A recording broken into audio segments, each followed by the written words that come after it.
Evo zamjena filter kabine, filter klime ili kabine, to je isto. Evo kako. Potrebno je šavcige, krstiti, skinuti ove 4 šarafa. Sad ćemo to. I kad skinete 4 šarafa, izvući plastiku. Izvući plastiku polako.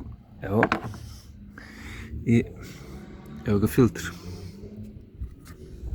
Vidite te male žabice. Na te male žabice treba izvaditi.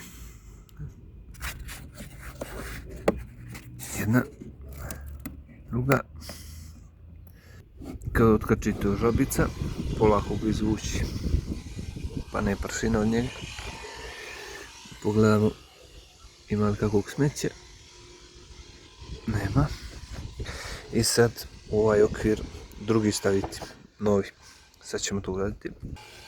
I evo, namontirali smo novi. Sad ćemo ga uvačiti. I sve fino to namjestiti. Tamo imaju 2 šlice i ovdje 2. To fino da nalegne.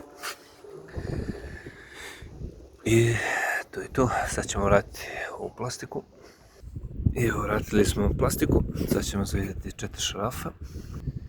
I vratiti gumicu ili diktung. To je to. Stari bio baš u lošem stanju, nije davno mijenjan. To je to, pozdrav.